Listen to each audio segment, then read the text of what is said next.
तो दोस्तों, आप अगर अपना कमाया हुआ पैसा लूज नहीं करना चाहते हो स्टॉक्स में, तो मेरे इस वीडियो को पूरा एंड तक सुन लेना। बहुत ही इंपॉर्टेंट चीज़ है कि मैं क्या करता हूँ कि अगर मुझे पैसा मैं चाहता हूँ कि नहीं लूज़ करना, तो मैं एक सिंगल स्टॉक में पैसा नहीं लगाता, मैं एक ईटीएफ या म्यूचुअल फंड में लगाता हूँ। उसका रीज़न ये है, ऐसा नहीं है कि स्टॉक बुरा है, या स्टॉक में तो आप बहुत सारा पैसा कमा भी सकते हो लेकिन बहुत सारा पैसा लूज़ भी कर सकते हो। लेकिन उसका रीज़न ज़्यादा इंपॉर्टेंट है, जिसके लिए मैंने ये वीडियो बनाया है, जो आपको समझना चाहिए कि रीज़न क्या है स्टॉक ज़्यादा रिस्की होता है। तो वो आपको समझना बहुत ज़रूरी है। रीज़न ये है कि जब म्यूचुअल फंड में तो बहुत सारे स्टॉक्स होते हैं, जैसे कि मान लो टेक ईटीएफ है यूएस का। अब यूएस एक सिक्योर नेशन है, जो secured by their own largest army और whatever, they are one of the largest economies, so and so blah blah, जो भी है, उन बहुत स्ट्रॉन्ग नेशन है, that means their country is protected. तो रिस्क कम है कि कोई उसके ऊपर अटैक करेगा या जियो पॉलिटिकल इशूज़ होंगे, इस तरीके की चीज़ें। तो यूएस के जो स्टॉक्स का जो ईटीएफ है, उसकी प्रोबेबिलिटी थोड़ी सी ज़्यादा हो जाती है, ऐसा मुझे लगता है।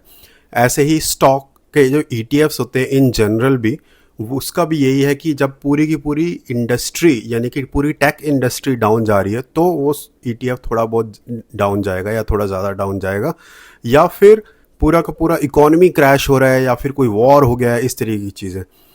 लेकिन इंडिविजुअल स्टॉक तो ये सब रीज़न जो मैंने बताए हैं उसकी वजह से तो डाउन जाएगा ही, बट ऑल्सो अगर उसके अपने इश्यूज़ हैं, जो कि एक बहुत अच्छी कंपनी, एक बहुत अच्छे स्टॉक में काफ़ी पॉसिबिलिटी है। काफ़ी बार मेरे साथ ऐसे पास्ट में हुआ है कि बहुत अच्छी कंपनी, एकदम प्रूवन ट्रैक रिकॉर्ड है, और फिर भी वो स्टॉक मोर देन 50% डाउन गया है। अभी रिसेंटली मैंने एक स्टॉक खरीदा था, वाइसटेक करके, और जो कि ऑस्ट्रेलियन कंपनी है। It's the only one of the most popular cargo यानी कि शिपमेंट के जो सॉफ्टवेयर होते हैं, उसकी इकलौती one of the most popular company है। इतना बढ़िया स्टॉक था, वो भी मोर देन 50% डाउन चला गया, 60% चला गया था पास्ट में। क्यों? क्योंकि उनके कुछ तो शायद फ्रॉड या कुछ ऐसा कुछ इश्यूज चल रहे हैं, वो इट्स अ लॉन्ग स्टोरी।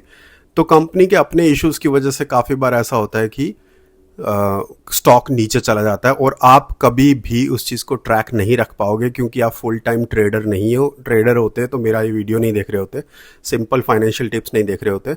हम लोग एक आम इन्वेस्टर्स हैं, जिसे रिटेल इन्वेस्टर्स बोला जाता है। हम अपने काम में बिजी हैं, हम अपने बिजनेस में बिजी हैं। हमारे पास इतना समय नहीं है कि हम पूरा दिन हर रोज़ न्यूज़ चेक करते रहे उस स्टॉक का।